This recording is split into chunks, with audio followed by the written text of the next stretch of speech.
接下來我們要看到的是南韓這一次的選舉爆發了爭議哦，出現了選舉的這個選票用紙不夠用，難道是為了省錢嗎？尤其現在極右派又想要幫尹錫悅翻盤，怎麼回事？當中還出現了中國大陸的借選說，但是遭到打臉。今天就這些議題會一起來做關心。好，我們來看到這次南韓的選舉爭議風波越演越烈，事情就是發生在6月3號，南韓呢舉行這一場全國性的地方選舉，結果這個地方選舉竟然發生選票的用紙不夠的一個荒謬情況，所以呢，當時呢，南韓方面就趕快緊急處理了，尤其是部分的這個投票所投票時間直接延長，從6點變成10點，引發民眾上街抗議，質疑說是不是選舉不公啊？那到底為什麼這個選票的紙會不夠用呢？來自於南韓媒體特別做了一個報道，說當中有包括了錯估了他的投票率，其實投票率是更高的因為當初只估了50%的選民人數會來做投票，那麼才會導致這樣子一個問題。第二件事情就是選票呢印制不足，第三件事情就是忽略了事前的投票跟当日投票的一個差異，出现嚴重錯誤。那現在呢，選管會的主委已經正式的辭職了，所以今天節目一開始我們也要來特別關心，其實呢，南韓政府是立刻祭出了相繼的這個因應措施，總統李在明出來道歉之外，還說會特別做調查。那剛剛講的主委。他的選管會主委已經辭職，那到底為什麼會爆發這樣子的一個選舉爭議呢？是因為選票不夠，還是為了省錢吶？那還是有其他操作的原因？幹哥怎麼看？我們看這個新聞哈，大家會想到說這到底怎麼回事？我用最簡單的方式告訴大家，就是南韓的極右派在設計一整套的劇本給大家看，而且把中國給拉進來說，我告訴你哦。這一次我們的地方選舉都是那個李在明的這個伎倆而且我跟你講裡面有中國在介選，為什麼？為什麼是有原因的？首爾地區現在有中國僑民10萬，有這麼多人，所以就把中國人給拉進來。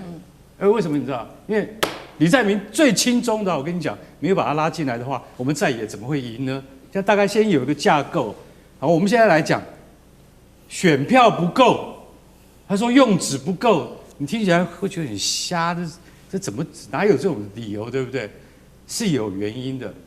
很簡單的說，就是說，南韓的選舉已經50年了，都是什麼？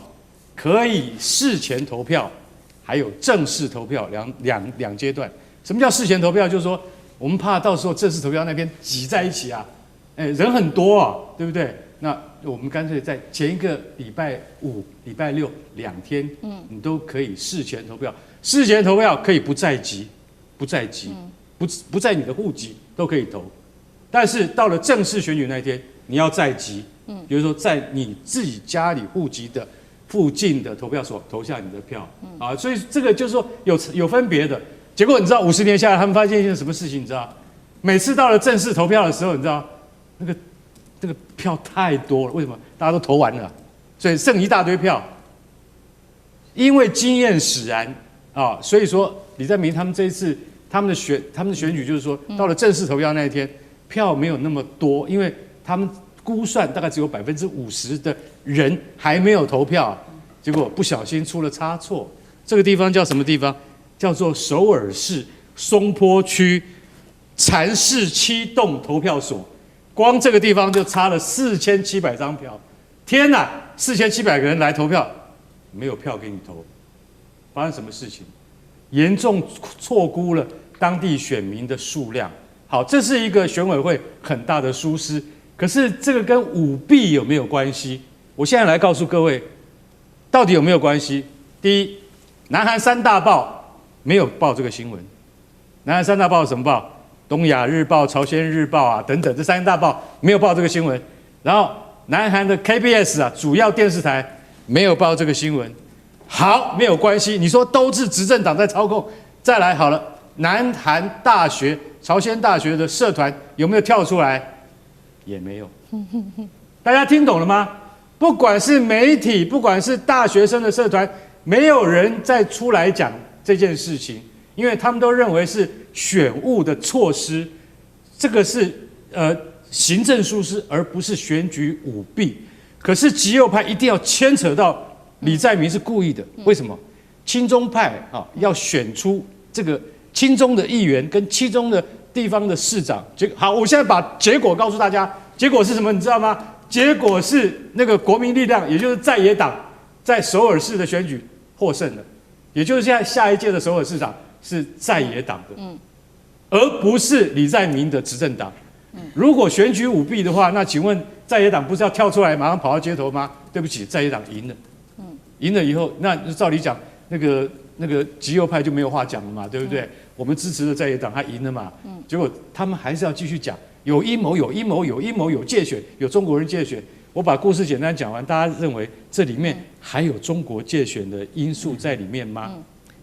对，確實哦，現在如幹哥剛剛特別幫我們提到，這一次極右派跳出來說有中國大陸介選，而且他們還說呢，我們是有證據的，所以他們具體又說我提出了哪一些證據，帶觀眾朋友來看到，他說呢，出包的投票所這個數字啊被篡改，而且呢，開票所他發現有現場呢中國人冒充南韓警察執法，再來說這個計票機有使用華為設備遭到網絡的監控，還有呢，這個選管會是李在明的人馬。不斷的配合中國大陸，委員怎麼看？對啊，幹哥剛才講的完全正確嘛，因為從事後所發生的這個種種跡象顯示，這根本就是這個南韓極右派，也就是支持尹錫悅的勢力輸了不甘願，然後就準備要借由這個做票、灌票這種風波來翻桌了哦。如果真的有做票，大家不要看別的，就光看一個地區就好，就像剛才幹哥講的首爾市。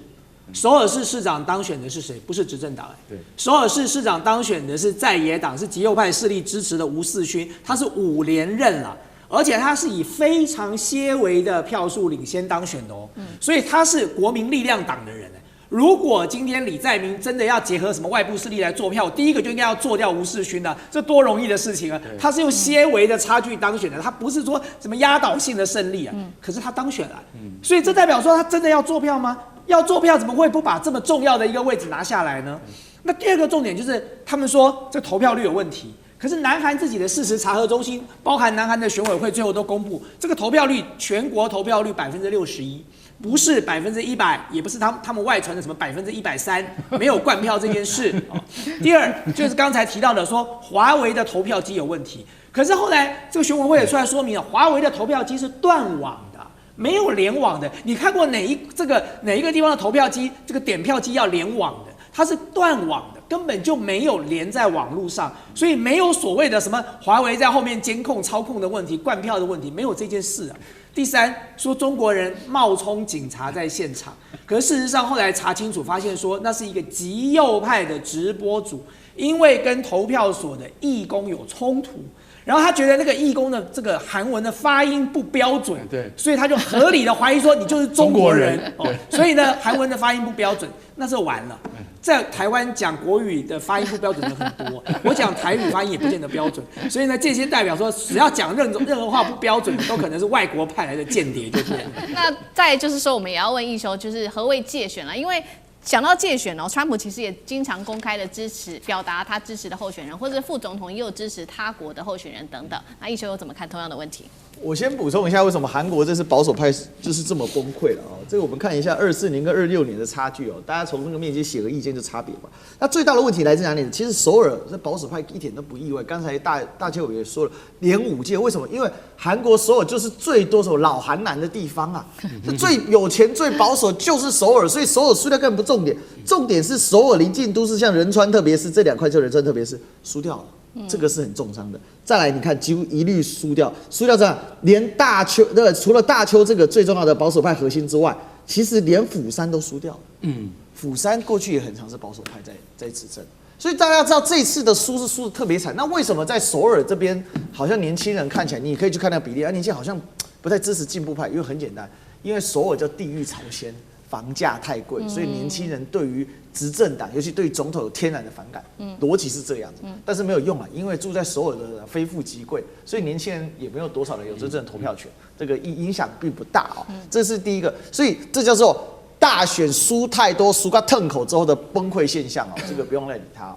第二個講到介選啊，那最愛介選的，說實在的，其實是誰？其實現在是川普政府啊，全世界滿世界介選，之前派萬斯到處去歐洲跑。啊，最丟臉的就是什麼？最丟臉就是匈牙利啊！匈牙利跑去匈牙利大肆張揚，力挺奧爾班，結果奧爾班16年政權直接垮台，非常的丟臉。所以最近歐洲其實有一點對美國感冒，不太想理他了。這次北約峰會都不想開了，因為開了覺得美國會來亂，乾脆不開。這是有史以來第一次北約峰會乾脆歐洲人說不開的這個狀況，非常的好笑。連那個之前叫美國爸爸的吕特啊 ，Daddy 的那個吕特現在最近也很低調，就是他整個這個事情就是這樣。那操弄中國介選，它是一個很簡單的邏輯，就是說我可以很簡單的把矛盾往外轉移嘛。